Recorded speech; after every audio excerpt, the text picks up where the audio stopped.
Барлықтарыңызға сәлем. Менің тоқыман каналыма қош келдіңіздер. Сіздермен мен қазір осындай крючокпен ілмекті қалай жасау керек, соны көрсетемін. Алдымен менің каналыма тіркеліп, лайк басып, пікір қалдырып, достарымен бөлісуді ұмытпаңыздар. Менің видеомда күнде жаңа видео салып отырамын. Менің видеомды өткізіп алмау үшін маған тіркеліп қойыңыздар. Осындай крючокпен біз қазір қалай ең бірінші тоққанда қалай база тоқу керек, соны көрсетемін. Бірінші осылай біз ілмек жасап аламыз.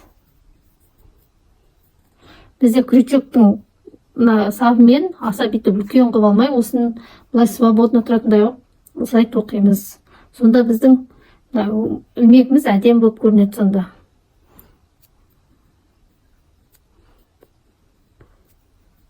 Адам бүйтіп аса біз бүйтіп көп кейін қылып алсақ, біздің ілмегіміз бірге болмайды. Сондықтан крючоктың өзінің сабымен былай еркін тұратындай қылып аламыз.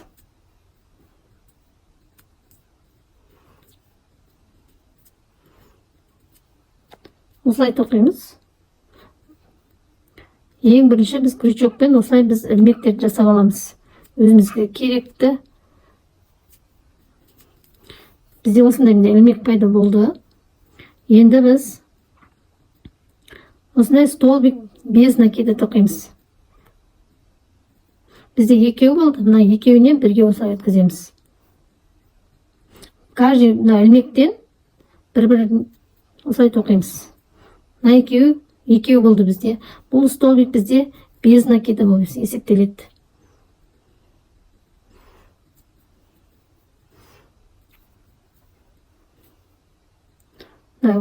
Ілмегімізде астындағы мына каждый ілмектен аламыз. Осылай өткіземіз.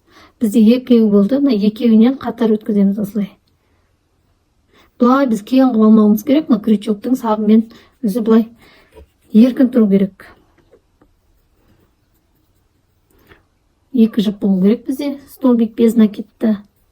Осылай тоқи береміз.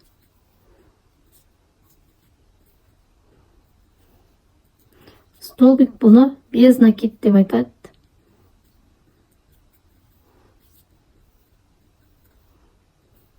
Бізде осындай болып шығады. Столбик без накид деген. Қазір аяғына дейін тоқып көрсетемін. Каждый ілмектен аламыз осылай. Бізде екі жіп болады осылай. Екеуінен бірге өткізіп аламыз. Осылай екеу бірге өткіземіз. Каждый астындағы біз тоққан бір-бір өрмектен осылай алып шығамыз ғой барлығын. Осылай тоқимыз.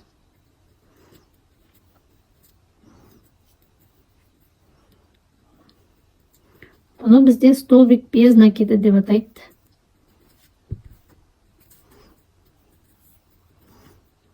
Біздің ілген ілмек жібіміз бұға кейін болып кетпеу керек. Осындай болып тұру керек. Крючоктың өзінің размері болады.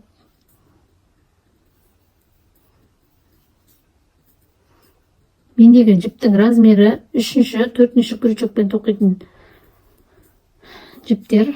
Енді біз бір ілмек көтереміз осылай. Айналдырамыз.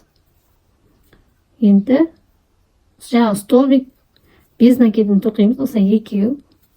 Бұл жерде өрмектің екі қабырғасынан да алып тоқимыз біз.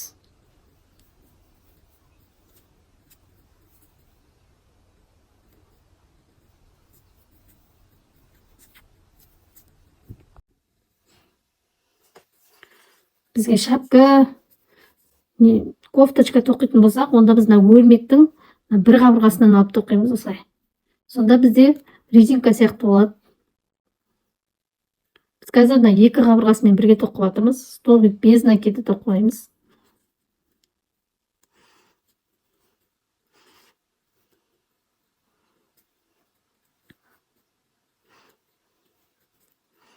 Крючоктың размері менде 4.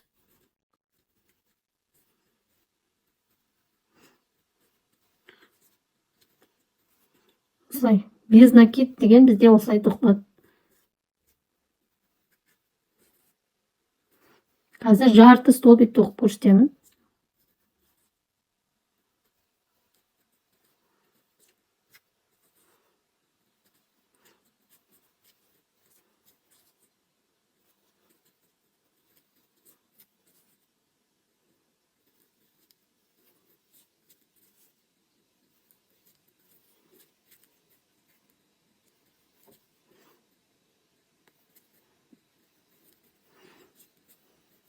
Енді соңғы жіп бізде. Енді біз столбик без накидді бір ілмек қана көтердік қой. Енді біз жарты столбикті біз 2 ілмек көтереміз былай. Айналдырамыз. Бірінші, екінші, үшінші ілмектен алып тоқимыз. Жарты столбик дегеніміз жіпті осылай іліп аламыз. 2 қабырғасынан да бірге тоқимыз. Бізде 3 жіп болды мұнда. 3 жіптен бәрін бірге осылай өткіземіз. Жіпті іліп аламыз. Осылай өткіземіз. Бізде 3 жіп болды. Енді үшеуінен бірге өткіземіз.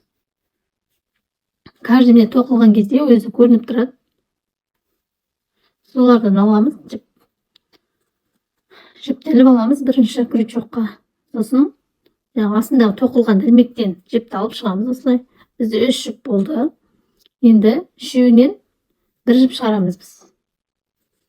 Бізде мынау жарты столбик болды. Жіпті іліп аламыз. Мынау ілмектен өткіземіз. Жіпті іліп алып шықтық осылай. Енді үшеуінен бірге өткіземіз. Іліп алдық. Қайтадан өткіземіз. Жіпті алып шықтық. Бізде 3 жіп болды. Енді үшеуін бірге өткіземіз. Мына жерде біз столбик без накид тоқидық. Мына жерде жарты столбик тоқып жатырмыз. Жіпті іліп аламыз. Мына ілмектен өткіземіз. Бізде 3 жіп болды. Үшеуінен бірге осылай өткіземіз. Жіпті іліп алдым. Осылай тоқи береміз. Жіпті іліп аламыз. Ілмектен өткізіп аламыз. Бізде 3 жіп болды. Үшеуінен бірге өткіземіз. Іліп алдық.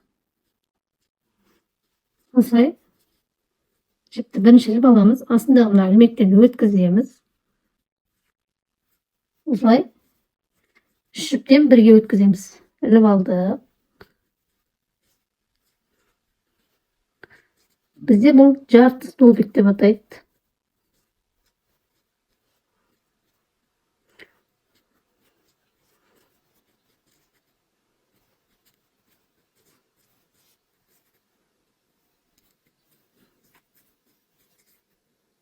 Соңғы жіп. Осындай болып шығады. Енді біз жарты столбиктен кейін айналдырайық. 2 ілмек көтереміз. Біреу, екеу.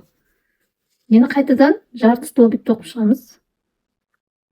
Жіпті іліп аламыз. Астындағы мынау ілмектен былай жіпті өткізіп, үшеуінен бірге өткіземіз. Үшеуінен бірге өткіземіз. Іліп аламыз жіпті. Осылай өткізіп аламыз. Бізде осындай болады. Іліп алдық. Үшеуінен бірге өткіземіз. Жіпті іліп аламыз. Астындағы ілмектен өткізіп аламыз жіпті. Бізде 3 жіп болды. Үшеуінен бірге өткіземіз. Іліп аламыз.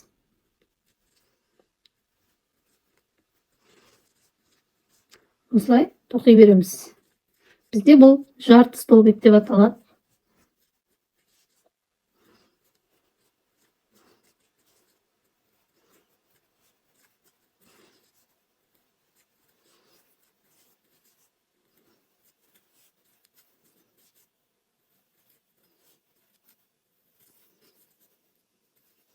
Ең бірінші крючокты үйренген кезде осылай үйренсеңіздер болады.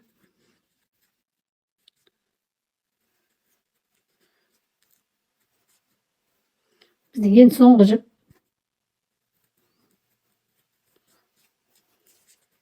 Бізде жарты столбик тоқылды.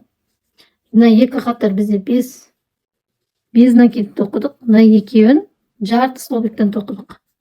Енді біз столбик с накидом тоқимыз қазір. Ол үшін біз біреу, екеу, 3 ілмек көтереміз. Айналдырамыз. Жіпті іліп аламыз. Біріншіден өткізіп аламыз. Осылай жіпті. Бізде 3 болды. Енді біз екеуінен бірінші өткіземіз. Одан кейін бар, қайтадан екеуден бір жіп шығарамыз. Жіпті іліп аламыз. Осылай астындағы ілмектен өткізіп аламыз. Одан кейін екеуінен бірге, одан кейін 2 жіптен бір жіп шығарамыз. Жіптеліп аламыз. Ілмектен өткіземіз. Бірінші 2 жіптен өткіземіз. Одан кейін 2 жіптен осылай өткізіп аламыз.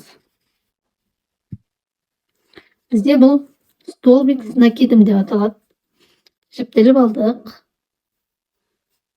Ілмектен өткіземіз. Бізде 3 болды. Мына 1 мен 2-ден 1-ге өткіземіз.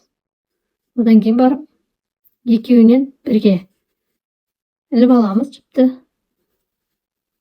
Басындағы ілмектен өткізіп алдық. Бізде 3 жіп болды.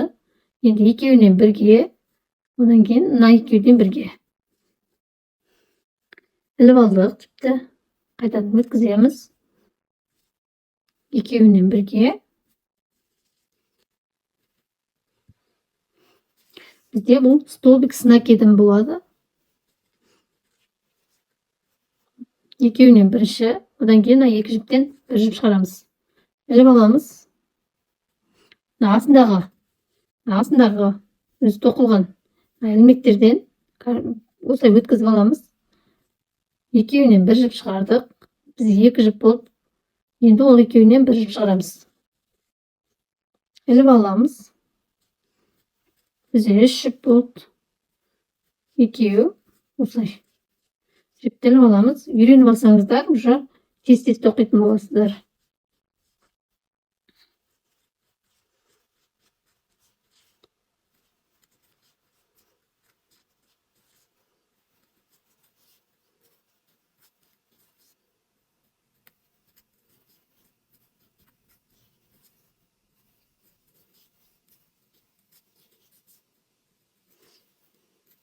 Енді соңғы бізде столбик с накидом. Мына жерде жарты столбик. 2 қатар столбик без накида тоқыдық. Айналдырамыз. 1, 2, 3 ілмек көтереміз. Жіптеліп аламыз. Мына бірінші тұрған ілмектен өткіземіз. Бізде 3 жіп. 2-нен 1-ге. Қайтадан біз столбик с накидом тоқып шығайық. Іліп алдық. Жіпті өткіземіз ілмектен. 2-нен 1-ге. Осыны 2-нен 1-ге. Жіптеліп аламыз. Каждый астында өзі көрініп тұрады. Тоқылған. Ілмектен өткіземіз. Осылай. 2-нен 1-ге. Одан кейін 2-нен 1-ге. Жіптеліп аламыз. 2-нен 1-ге. Одан кейін 2-нен 1-ге. Өткізіп аламыз. 2-нен 1-ге осылай тоқи береміз. Бізде бұл столбик с накидом деп аталады.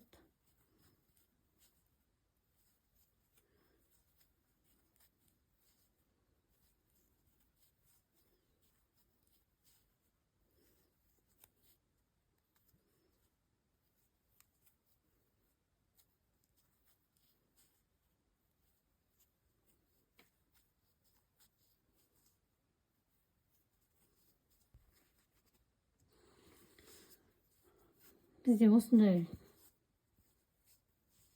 Біз ең бірінші столбик без накида тоқыдық. 2 қатар. Одан кейінгі 2 қатар столбик жарты столбиктен тоқыдық. Одан кейінгі 2 қатарды столбик с накидом тоқыдық. Бізде осындай болады. Мен келесі видеомды өткізіп алмау үшін маған тіркеп кетіңіздер. Келесіде осындай крючокпен резинка тоқып көрсетемін. Резинканы қалай тоқимыз, соны көрсетемін келесі видеомда. Маған тіркеліп, лайк басып, коммент қалдырып кетуді ұмытпаңыздар. Достарыммен бөлісіп қойыңыздар. Сау болыңыздар.